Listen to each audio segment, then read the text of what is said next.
Alors ça y est, elle a été révélée cette fameuse Renault 5. Bon, on avait vu les photos 3 jours avant, hein, du coup.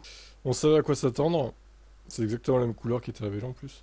Je vous invite à regarder la vidéo d'Automobile Propre pour en savoir plus. Moi je vais me contenter de ce qu'ils ont mis là sur l'article.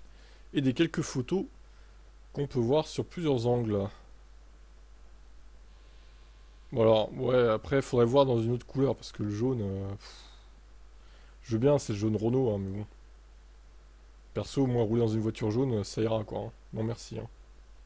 Renault ou pas, hein. Je sais pas s'il y a eu d'autres coloris de présentés, mais... bon, je passe un peu tout le blabla, là. Nous, on veut du concret. Alors, la taille, oui, c'est important, ça. Les Clio et les Zoé dépassent les 4 mètres, la nouvelle venue se contente de 3,92 m. Côté hauteur, on est à 1,50 m. 6 cm de plus que la Clio. Il faut loger la batterie, bah oui. Du coup, logique. Donc, cette photo-là, on l'avait vue l'autre jour. Écran tactile central de 10,1 pouces de série, ok. Un compagnon de route virtuel nommé Renault. R-E-N-O. Quelle originalité, dis donc. Ah là là. Ok. Petite surpiqûre jaune. Ah ouais, c'est très très jaune, hein.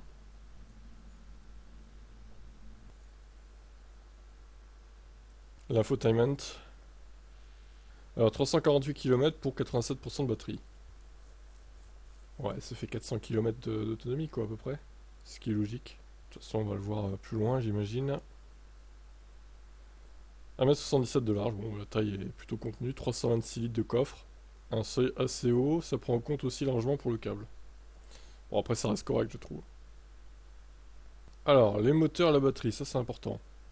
Renault a aussi travaillé sur la structure de la batterie. Au lancement, elle aura une batterie de 52 kWh comme sur la Zoé, mais avec 4 larges modules de 12. En revanche, Renault n'a pas retenu la chimie LFP, ce sera du NMC.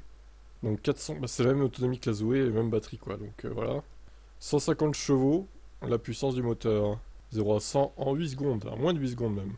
Renault reste fidèle au synchrone à rotor bobiné pour le moteur, dérivé de celui de la Mégane, il a été retravaillé pour être plus léger et plus compact. La compacité a aussi été de mise pour le nouveau système de freinage. Par la suite, il y aura une batterie de 40 kWh avec 3 modules, qui donnera une autonomie d'environ 300 km. Le bloc sera décliné en 70 et 90 kW, soit 95 et 120 chevaux. D'accord. Oh là. Mon dieu, c'est quoi cette couleur? Oh, c'est dégueulasse, c'est horrible. Non.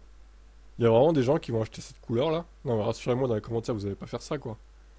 Ah là là, mais c'est vraiment... Les couleurs par contre, c'est terrible. Qu'est-ce que c'est moche. Oh, mon dieu. Alors l'intérieur est mieux en vert, pour le coup il y a pas de jaune, mais bon, l'intérieur je le trouve mieux, il est plus neutre, ouais, ça me plaît mieux déjà. Par contre l'extérieur, désolé, mais là non. Oh là là, les couleurs, mon dieu. Est-ce qu'il parle des couleurs au lancement là d'ailleurs? Je vais rechercher dans l'article. Il y aura 5 couleurs, dont 2 teintes directement inspirées de celles des années 70, un jaune pop et un vert pop. Ce dernier sera la teinte gratuite. Ha! Le vert sera gratuit en plus. Ah bah putain. La 5 n'indique pas le mode des silhouettes bicolores. Bon, on ne sait pas quelles seront les 3 autres couleurs du coup. Ce qui est un peu dommage, bah, il y aura sûrement du bleu ou des... En tout cas, ça sera des couleurs flashy, hein, visiblement. Peut-être du orange, du rouge. Des trucs de base quoi. Oh, le vert, non, non, il est horrible. Et dire qu'il y aura plein de Renault 5 comme ça parce que ça sera gratuit en fait. Oh, la honte. Franchement, la honte de rouler dans une voiture pareille, hein. Mon dieu. Bon alors, continuons. Bon, après, les goûts, les couleurs, hein, moi je dis ça, je dis rien, hein. Je vais encore me faire défoncer en commentaire parce que je critique, mais bon. C'est mon avis, hein, je n'aime pas cette couleur, désolé, hein. La voiture sera équipée d'un chargeur 11 kW. Avec la grosse batterie, on profite aussi d'une recharge en courant continu jusqu'à 100 kW. Bon, ça s'aligne sur la i208, hein, du coup, bof. Et à mon avis, ça sera du pic, donc ça sera pas atteint longtemps le 100 kW, je pense. La batterie 40 kWh aura une charge de 80 kW. Bon. En version 120 chevaux. Par contre, la version 95 chevaux n'aura pas de recharge en courant continu. Ouais, d'accord. Bizarre. Élément important sur une bonne partie de la gamme, le chargeur embarqué 11 kW sera bidirectionnel avec les fonctions V2L, V2G. Le V2L permet de brancher un petit appareil, bon ça c'est cool, ok, c'est confirmé. Ça c'est un bon point, effectivement. Donc là, il récapitule, voilà, les trucs de recharge. Par contre, non mais celle-là, ça va faire comme la Mégane 40 kWh en fait, qui n'avait pas de charge courant continu. Non mais n'achetez pas ce genre de voiture parce que franchement, elle pourra vous servir que pour la ville. N'achetez pas ça, moi je vous le déconseille, hein, franchement. Non, celle-là, ça me paraît être le bon compromis, elle sera moins chère. À la limite, bon, ça fait une petite batterie de 40 kWh malheureusement, mais bon, au moins vous pourrez quand même un peu voyager, quoi, un minimum. L'autre là, elle sert à rien celle-là, désolé, hein. Ou alors faut vraiment qu'elle soit très très peu chère, hein, pour justifier le prix, mais j'en doute, honnêtement. Alors, 0 à 100, moins de 8 secondes, moins de 7 secondes pour le 80-120 km/h. Ouais, la reprise est pas folle, hein, quand même, moins de 7 secondes, c'est un peu vague. Bon, les tarifs, ça fait quoi du coup? Ah, celle-là c'est mieux déjà en bleu comme ça. Mais ça va être vraiment des couleurs flashy. Oh, celle-là c'est pas mal. Ça, ouais, j'aime bien le bleu comme ça là. Bah, ça va être ça, hein, ça va être jaune, flashy, vert flashy, bleu flashy, rouge flashy. Et le cinquième, je sais pas, on verra. Orange peut-être, ou peut-être noir, j'en sais rien. Non, ça m'étonnerait qu'il y ait du noir pour le coup. Donc il y aura des assistances à la conduite avec des éléments rares, voire inédits à ce niveau de gamme. Par exemple, le freinage automatique d'urgence en marche arrière. Quoi? Ça sert à quoi ça? Et une sortie sécurisée des occupants.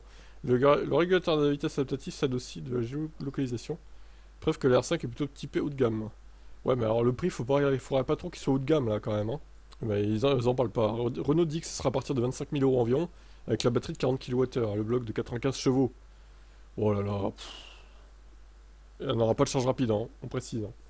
Alors que la IC3 sera au même prix, elle aura une charge rapide. Ouais, bon. Donc au lancement, la batterie est 152 kWh, 150 chevaux, donc le prix sera bien plus élevé. On espère qu'elle commencera sous les 30 000 euros. Bah il y a intérêt parce que sinon elle se vendra pas. Renault ou pas, ça se vendra pas, hein, si c'est trop cher, hein. Désolé de le dire. Pourquoi c'est pas cette couleur-là au lancement de la voiture plutôt là? Que le vert dégueulasse. Ça c'est pour faire changer les gens de couleur et faire payer en plus la couleur quoi. Ça j'en suis sûr c'est un coup de Renault ça. Alors l'avis d'automobile propre, chacun ses goûts mais pour nous c'est un coup de cœur esthétique à l'extérieur. L'intérieur a moins fait l'unanimité. Renault aurait peut-être dû garder l'esprit rétro pour simplifier la présentation, comme Mini vient de le faire dans sa citadine. Il y a ici beaucoup de boutons dispersés, de plastique laqué. L'habitabilité est juste, mais il ne faut pas oublier que le gabarit est plus raisonnable. La voiture aura l'avantage d'être plus maniable. On a d'ailleurs hâte d'en prendre le volant. Ouais, ok. Bon, à l'intérieur, moi j'aime. C'est plutôt classique, après je trouve pas ça moche, honnêtement. Ça va, je trouve, ça reste assez convenable, hein. Non, cette couleur bleue me plaît bien, par contre. Mais le jaune et surtout le vert, non, c'est non en fait.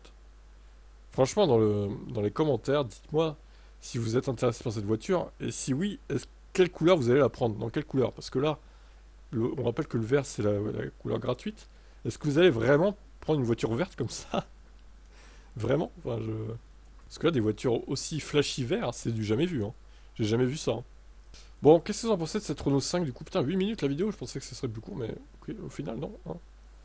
Allez, bon bah je vais vous laisser commenter, et du coup, bon, elle est pas mal, elle est pas mal. Faudra voir le prix définitif quand même, parce que bon, c'est encore l'inconnu. J'espère juste qu'elle sera pas trop chère pour pouvoir matcher avec ses concurrentes, la IC3 par exemple, et les chinoises genre MG et compagnie là. Et la i208 aussi, ne l'oublions pas. Donc bon, mystère. Bon après, ça va, en bleu, j'aime bien quand même. Puis il y a du V2L, c'est bien, c'est bien. Bonne voiture, j'attends juste le prix. Par contre, on pourrait être déçu sur ça. Et juste, par contre, ouais, la version qui n'a pas de charge rapide, elle se vendra pas, hein. Franchement, ils auraient pu au moins la brider à 50 kW la charge rapide. Ils mettent 80 kW l'autre et 100 l'autre, la dernière. À la limite, ils auraient pu faire ça, quoi. Mais zéro charge rapide, c'est abusé, je trouve. Bon, allez, bref, on s'arrête là.